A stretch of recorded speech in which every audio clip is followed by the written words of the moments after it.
Kisah orang rantai, pemberontakan PKI, dan pertambangan batubara Sawah Lunto. Assalamualaikum warahmatullahi wabarakatuh. Baik lagi di channel Muhammad Najib Karim. Kali ini kita akan membahas suatu tema topik yang menarik, mungkin tentang kisah orang rantai, pemberontakan PKI, dan pertambangan batubara di Sawah Lunto. Kota kecil di Sumatera Barat yang diapit pegunungan Bukit Barisan menyimpan sejarah kelam tentang manusia rantai. Kota tua yang dibangun Belanda sejak 1888 ini menjadi saksi sejarah ketidakadilan yang dirasakan ribuan pekerja di pertambangan batubara Ombilin. Jejak-jejaknya kini menjadi objek wisata sekaligus warisan budaya dunia UNESCO. Lah kok bisa?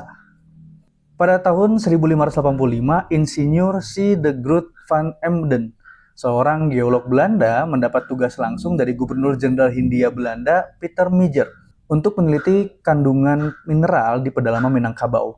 Usaha de Groot berhasil, ia menemukan kandungan batu bara berkualitas tinggi yang tersembunyi di bawah permukaan tanah di dataran tinggi Padang. Temuan itu dilaporkan ke pemerintah Hindia Belanda hingga mendorong eksploitasi selanjutnya. Penelitian de Groot dilanjutkan oleh ilmuwan lainnya, Insinyur William Hendrik de Greef pada tahun 1867. Hasil penelitian de Greef lebih menukik lagi, dia menemukan kandungan batu bara sebesar 200 juta ton di sekitaran aliran Batang Ombilin, salah satu sungai di Sawah Lunto. Merespon temuan itu, sejak 1870, pemerintah Hindia Belanda mulai menyiapkan infrastruktur untuk penambangan batu bara di Batang Ombilin. Jalan raya, rel kereta api, rumah sakit, perkantoran, gereja, pemukiman warga, hingga pelabuhan Emmahaven, Teluk Bayur pun dibangun. Namun, Belanda kesulitan merekrut tenaga kerja. Selain terbentur oleh pola sistem kerja kontrak yang tak lazim, warga lokal tak begitu tertarik bekerja sebagai penambang. Populasi mereka juga tidak begitu banyak. Akhirnya, Belanda berusaha mendatangkan pekerja dari luar dengan 3 cara. Yang pertama, buruh paksa. Yang kedua, buruh kontrak, dan buruh bebas. Namun, dari 3 cara itu, yang paling banyak adalah buruh paksa. Buruh-buruh paksa diambil Belanda dari berbagai penjara di Pulau Jawa, Sumatera, dan Sulawesi. Buruh-buruh paksa ini ada 2 kelompok. Yang pertama, para tahanan politik, yaitu orang-orang yang pernah memberontak atau membangkang terhadap pemerintah kolonial. Salah satunya Samin Suro Sentiko, pemimpin gerakan pasifis Saminisme. Ia datangkan ke Sawah Lunto bersama 7 orang pengikutnya. Kelompok kedua adalah tahanan biasa, yaitu para pelaku kejahatan pidana seperti pencurian dan pembunuhan. Mereka umumnya didatangkan dari penjara Glodok dan Cipinang di Batavia.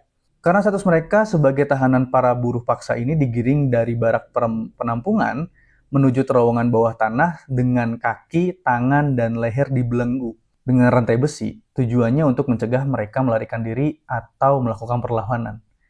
Lah kok bisa? Lebih mengerikan lagi, para buruh paksa ini dipaksa bekerja menggali batu bara terowongan bawah tanah yang gelap, pengap, panas, dan minim oksigen. Mereka tidak hanya berhadapan dengan ancaman terowongan runtuh atau ledakan gas metana yang selalu mengintai setiap hari, tapi juga kondisi kerja yang sangat buruk dan tidak manusiawi. Meski kondisi kerjanya berat, tak sedikit yang berujung kematian, tetapi buruh paksa ini justru menerima upah paling rendah. Pada tahun 1905, buruh paksa hanya menerima 18 sen, sementara buruh kontrak menerima 36 sen, dan buruh bebas mendapat 62 sen. Pada 1930, nilai upah tak banyak berubah, sebanyak 25 sen untuk buruh paksa, 50 sen untuk buruh kontrak, dan 70 sen untuk buruh bebas. Pada tahun 1896, jumlah buruh di pertambangan batubara Ombilin mencapai 1.234 orang. Semuanya buruh paksa. Pada 1921, jumlahnya bertambah 11.046 orang. Mayoritas masih buruh paksa, sisanya adalah buruh kontrak dan bebas. Kemudian di tahun 1927, ketika pemberontakan PKI, dan 1920-an sering dengan api pergerakan yang mulai menjalar membakar ranting-ranting ketidakadilan di berbagai pelosok. Buruh-buruh di pabrik tambang batubara terpapar ide-ide perlawanan, terutama komunisme. Saat itu, PKI mulai menggeliat di Sumatera Barat. Sarekat Rakyat, organisasi massa yang terafiliasi dengan PKI, berhasil mengorganisir buruh-buruh pertambangan di Sawah Lunto. Pada April 1925, buruh-buruh tambang di Sawah Lunto mulai mengorganisir diri dengan mendirikan serikat sendiri, namanya Persatuan Kaum Buruh Tambang atau PKBT. Mereka punya koran sebagai corong propaganda, yaitu Suara Tambang. Koran ini sangat populer dan sempat dicetak hingga 10.000 eksemplar. Pada 1926, PKBT sudah beranggotakan 4.000 orang. Sebagian besar anggotanya adalah buruh-buruh kontrak dan buruh-buruh paksa. Di Sawalunto, PKBT berbagi kantor yang sama dengan SR. Beratus-ratus banyaknya orang hukuman atau buruh paksa yang berpuluh tahun, beribu jumlahnya, kuli kontrak.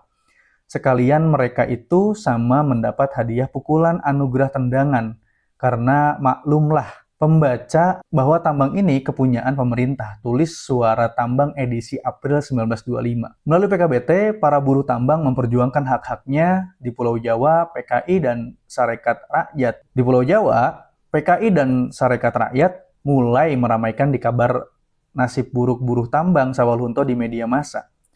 Pada 25 Desember 1925, melalui sebuah konferensi di Prambanan, pimpinan PKI memutuskan untuk melakukan pemberontakan pada 1926. Setelah melalui polemik karena sejumlah kader pimpinan menolak, misalnya Tan Malaka, pemberontakan itu diputuskan berlangsung pada 12 November 1926. Namun karena faktor sosialisasi dan gempa bumi yang melanda Padang pada Juni 1926, pemberontakan PKI di Sumatera diundur.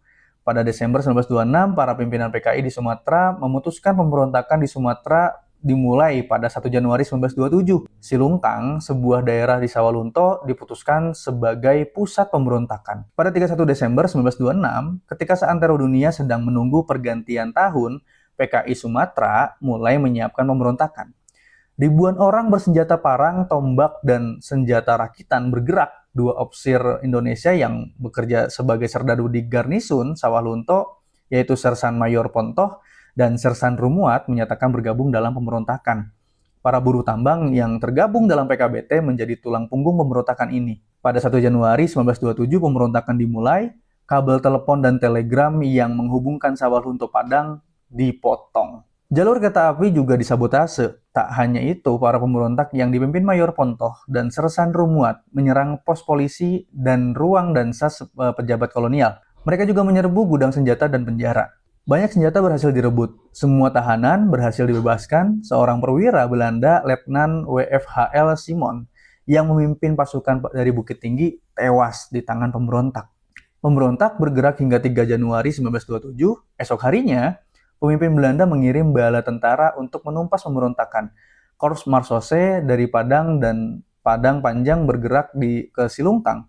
Dengan bersenjata lebih modern, tentara Belanda berhasil mematahkan pemberontakan. Pembalasan Belanda sangat kejam. Lebih 1.300 orang ditangkap, termasuk buruh tambang. Para buruh yang terlibat ditangkap, disiksa, dicambuk, dan tak sedikit yang ditembak mati. Sebagian yang selamat dibuang di kamp konsentrasi Bovendigul, Papua. Pasca pemberontakan itu, pertambangan batubara Ombilin tetap berlanjut. Pembersihan massal besar-besaran dilakukan. Mereka yang pernah terlibat PKBT langsung ditangkap. Penempatan aparat keamanan dilipat gandakan. Pasca pembersihan itu, jumlah orang rantai bertambah banyak. Tidak sedikit buruh kontrak yang terindikasi bersimpati pada pemberontakan berubah status menjadi orang rantai.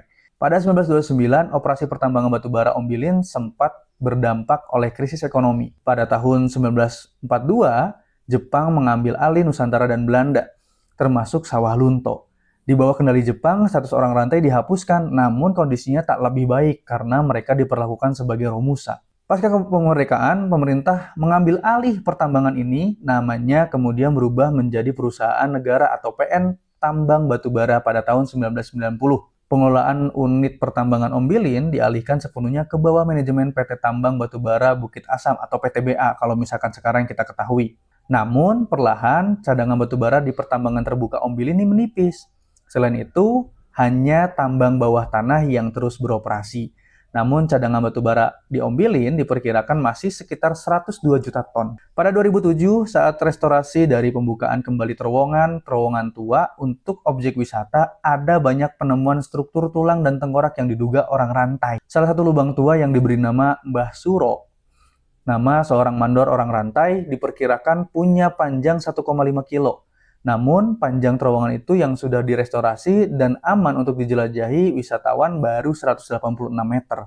Pada tahun 2019, kawasan tambang batubara Ombilin Sawalunto atau Ombilin Coal Mining Heritage of Sawalunto resmi ditetapkan sebagai warisan budaya dunia oleh UNESCO. Jadi seperti itulah cerita ataupun kilas tentang kisah orang rantai pemberontakan PKI dan pertambangan batubara di Sawalunto. Semoga menjadi inspirasi teman-teman dan menambah wawasan juga buat teman-teman. Terima kasih yang sudah menyimak dari awal sampai akhir. Jangan lupa like, komen, dan subscribe untuk selalu mendapatkan informasi ataupun notifikasi selanjutnya dari kami. Terima kasih. Assalamualaikum warahmatullahi wabarakatuh.